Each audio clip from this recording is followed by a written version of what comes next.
Assalamualaikum warahmatullahi wabarakatuh. Waalaikumsalam warahmatullahi wabarakatuh. Yang saya hormati selaku Bapak dosen pengampu mata kuliah komputer bisnis, Bapak Nur Cahyadi, dan teman-teman yang kami cintai dan kami sayangi. Di sini kami dari kelompok 3 ingin mempresentasikan hasil kerja kami dengan materi yang berjudul e-business Sistem Pendukung Keputusan. Kelompok kami terdiri dari 2 orang, yaitu Putri Maulida dan saya sendiri, Siti Maisaro. Ini materi kami.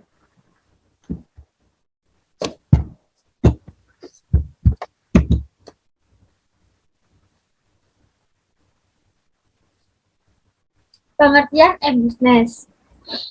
Menurut O'Brien 2005 menjelaskan bahwa e-business adalah penggunaan internet dan jaringan serta teknologi informasi lainnya untuk mendukung e-commerce, komunikasi dan kerjasama perusahaan, dan berbagai proses yang dijalankan melalui web, baik dalam jaringan perusahaan maupun para pelanggan serta mitra bisnisnya.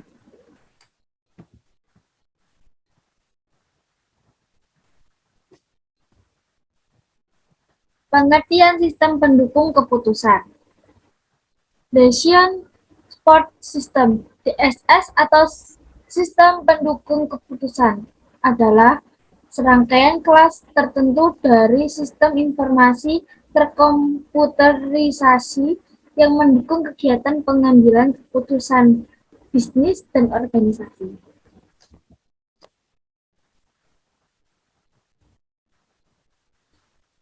Persyaratan DSS ada 4, yakni pengumpulan data dari beragam sumber, data penjualan, data inventoris, data supplier, dan riset pasar, dan lain sebagainya. Performatan dan penggunaan data. 3. Lokasi database yang sesuai serta pembangunan format untuk pembuatan laporan dan analisa berbasis pengambilan keputusan. 4. Perangkat dan aplikasi yang serba bisa dan mampu memberikan pelaporan, monitor, dan analisa terhadap data.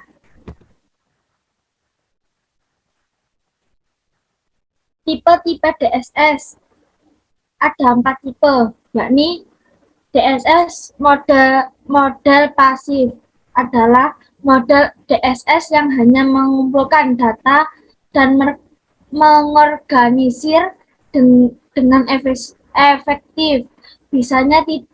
Biasanya tidak memberikan suatu keputusan yang khusus dan hanya menampilkan datanya saja.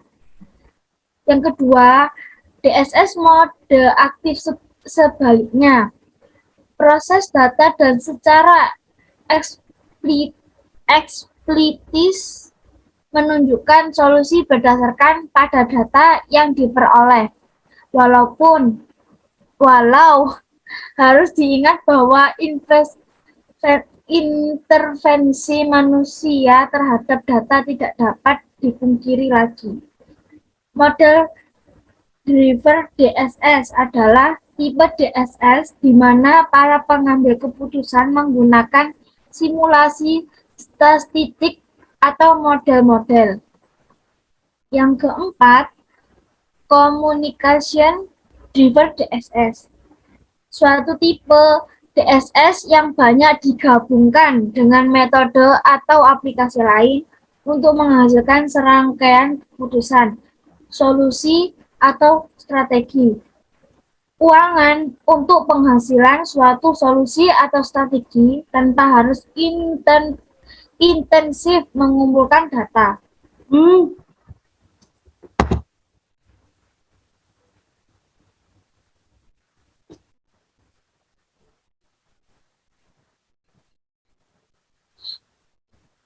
Komponen-komponen data. Sistem pendukung keputusan. Ada 3 macam. Sistem manajemen basis data. Database management system.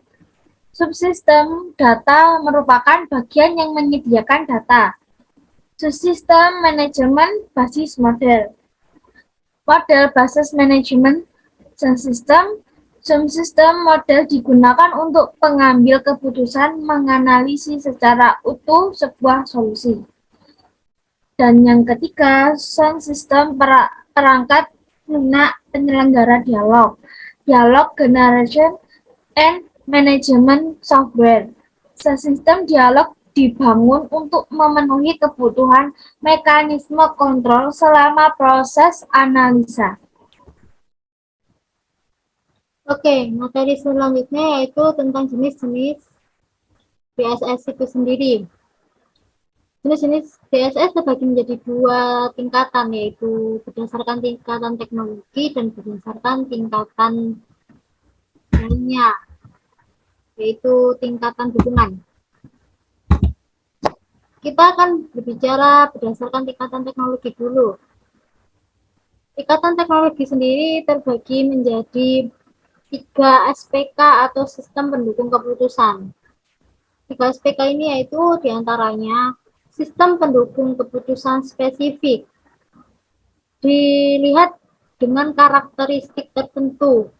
Contohnya seperti sistem pendukung keputusan untuk penentuan harga satuan barang. Dan selanjutnya yaitu pembangkit sistem pendukung keputusan. Dilihat dari software khusus yang digunakan untuk membangun sistem pendukung keputusan itu sendiri. Contohnya yaitu dengan memudahkan sistem pendukung keputusan yang spesifik. Dan yang terakhir yaitu perlengkapan sistem pendukung keputusan. Dilihat dari software dan hardware yang mendukung pembangunan dari sistem pendukung keputusan itu. Contohnya seperti Microsoft Visual Basic 6.0.2. Selanjutnya yaitu jenis-jenis berdasarkan tingkatan dukungannya. Dibagi menjadi beberapa, yaitu 1. Disebut dalam Retrieve Information Elements yang berisi tentang berupa akses selektif terhadap informasi. Dan yang kedua tentang Analyze Enter File, yaitu di mana manajer akan diberi akses untuk menganalisa file secara lengkap. Nah, selanjutnya yaitu Prepare Reports from Multiple Files, di mana manajer berhubungan dengan banyak aktivitas dalam suatu momen tertentu.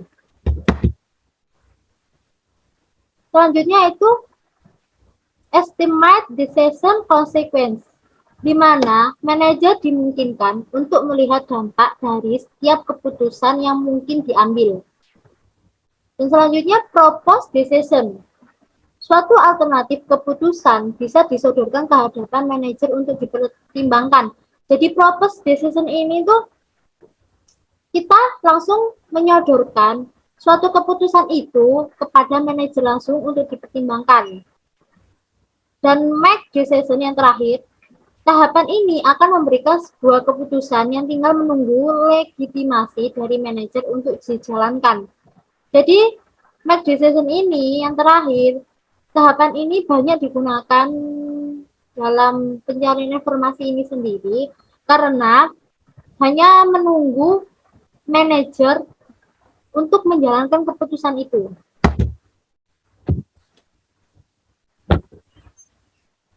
DSS sendiri memiliki tahapan dan prosesnya. Terbagi menjadi beberapa tahapan, diantaranya yaitu 1. Tahap pemahaman atau intelligence phase. Proses memahami dan penelusuran atau pendeteksian dari lingkup problematika serta proses pengenalan masalah. Jadi proses ini kita harus memahami dari sebuah pendeteksian dari lingkup problematika. Masalah apa yang terjadi di sebuah keputusan yang akan dicari. Dan kedua yaitu tahap perancangan atau disebut juga design phase. Di mana proses ini kita akan mengembangkan sebuah perancangan alternatif di mana dengan tindakan atau solusi yang kita ambil. Jadi perancangan ini kita akan mengembangkan atau menjelaskan sebuah perancangan alternatif dari tindakan dan solusi yang kita pilih sendiri. Dan yang ketiga yaitu tahap pemilihan atau choice phase. Tahap ini adalah tahap yang dibilang tahap memilih, tahap yang dilakukan di antara berbagai alternatif solusi yang dimunculkan pada tahap perencanaan dan akan ditentukan dengan memperhatikan kriteria-kriteria berdasarkan tujuan yang akan dicapai. Jadi tahap pemilihan ini kita bisa memilih di mana yang akan kita munculkan di tahap perencanaan untuk menentukan sebuah kriteria-kriteria yang kita pilih dari tujuan tersebut. Dan yang terakhir yaitu tahap implementasi atau disebut juga implementation phase, di mana tahap ini dilakukan dengan penerapan langsung terhadap perancangan sistem yang telah dibuat pada tahap perencanaan atau design phase, serta pelaksanaan alternatif tindakan yang telah dipilih pada tahap pemilihan. Jadi tahap implementasi ini adalah tahap gabungan dari tahap-tahap sebelumnya, tahap akhir dari tahap yang sudah kita lakukan tadi, di mana tahap ini menjadi tahap penerapan langsung. Tahap ini akan dijadikan sebagai tahap turun langsung untuk memahami segala tahap dari awal tersebut, dari tahap memahami, kemudian dari tahap perencanaan dan lalu pemilihan.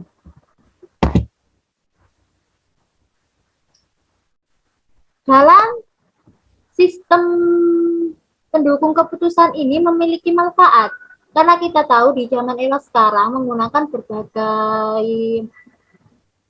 informasi terbaru dengan sistem komputer. Jadi kita harus bisa memahami apa dampak baik dan buruk dari sistem ini sendiri. Dan manfaat dalam penggunaan sistem ini sendiri terdapat dalam bentuk Business Intelligence Dashboard, yaitu diantaranya pertama data driven DSS menekankan pada pengumpulan data yang kemudian dimanipulasi agar sesuai dengan kebutuhan pengambil keputusan, dapat berupa data internal atau eksternal dan memiliki beragam format. Sangat penting bahwa data dikumpulkan serta digolongkan secara sekuensial. Contohnya seperti data penjualan harian, anggaran operasional dari suatu periode ke periode lainnya, inventory pada tahun sebelumnya. Jadi data driven DSS ini menekankan pada suatu data yang kita harus golongkan. Kita tidak bisa menyampurkan semacam data ini sembarangan karena data memiliki basicnya masing-masing. Dan yang kedua yaitu dokumen driven DSS menggunakan beragam dokumen dalam bermacam bentuk seperti dokumen teks, Excel, dan rekaman basic data untuk menghasilkan keputusan serta strategi dari manipulasi data. Jadi dokumen driven DSS ini menggunakan dokumen. Jadi seperti menggunakan teks atau WOS, Excel juga dan rekaman basic data lainnya untuk menghasilkan sebuah keputusan. Jadi kita menggunakan alat-alat seperti itu untuk memilih sebuah keputusan yang akan diambil. Dan yang ketiga yaitu tentang chronology driver DSS. Tentang tipe DSS ini menggunakan aturan-aturan tertentu yang disimpan dalam komputer yang digunakan manusia untuk menentukan apakah keputusan harus diambil. Misalnya seperti batasan berhenti pada perdagangan bursa adalah suatu model chronology driven DSS. Seperti yang kita ketahui di era zaman sekarang, banyak yang menggunakan sebuah sistem informasi dengan perkembangan yang lebih canggih dan lebih menarik. Dan kita ketahui banyak manfaat yang ada di sistem pendukung keputusan ini sendiri. Namun, DSS ini juga memiliki keterbatasan atau secara tidak langsung keburukan atau yang tidak dimiliki dari sistem ini sendiri. Keterbatasan DSS ini sendiri yaitu diantaranya satu, ada beberapa kemampuan manajemen dan bakat manusia yang tidak bisa dimodelkan, sehingga model yang ada dalam sistem tidak semuanya mencerminkan persoalan sebenarnya. Jadi dikatakan dengan sistem ini banyak sesuatu yang tidak bisa dipersoalkan dengan sebenar-benarnya. Dan kedua, kemampuan suatu sistem pendukung keputusan ini terbatas pada suatu pembendaharaan pengetahuan yang dimilikinya. Jadi kemampuan ini terbatas pada beberapa tempat seperti pembendaharaan. Dan yang ketiga yaitu proses-proses yang dapat dilakukan SPK biasanya juga tergantung pada perangkat lunak yang digunakan. Jadi proses yang digunakan dalam SPK ini sendiri tergantung perangkat lunak apa yang akan digunakan oleh manusia itu sendiri. Jadi yang keempat, sistem pendukung keputusan ini tidak memiliki kemampuan intuisi seperti yang dimiliki manusia. Sistem ini hanya dirancang untuk membantu pada saat pengambilan keputusan yang tidak bisa dikerjakan oleh sistem pendukung keputusan dan harus dikerjakan oleh manusia. Jadi dikatakan sistem pendukung keputusan ini memang ada karena campur tangan manusia juga. Jadi sistem ini tidak bisa berjalan melalui nalar atau tidak bisa berjalan dengan sebuah pemikiran, hanya bisa dilakukan oleh manusia saja. Jadi memiliki kekurangan untuk bisa berpikir sendiri.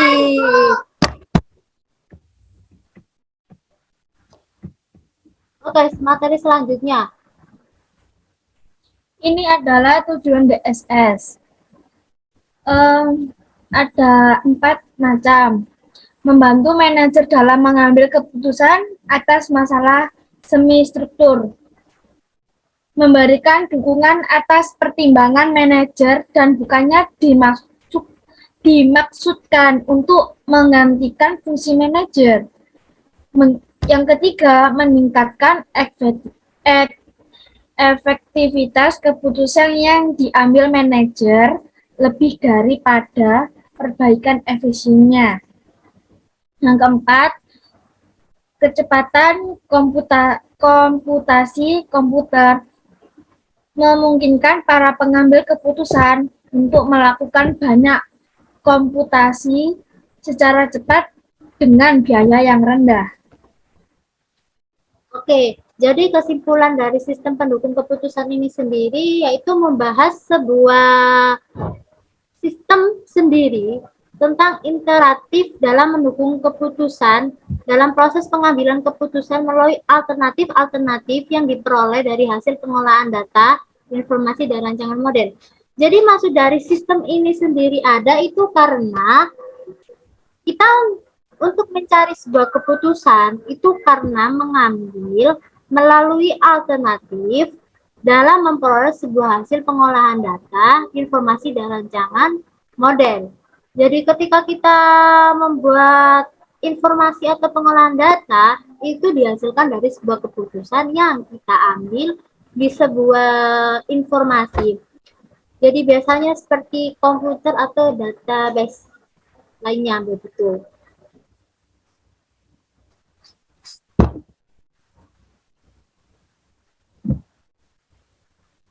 Oke, itu materi yang kita pelajari hari ini tentang sebuah sistem pendukung keputusan. Mungkin ada salah kata saya memahaminya. Kami hanya ingin sedikit banyaknya bisa memahami tentang materi yang kita pelajari hari ini.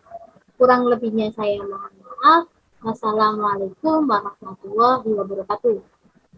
Waalaikumsalam warahmatullahi wabarakatuh. Terima kasih.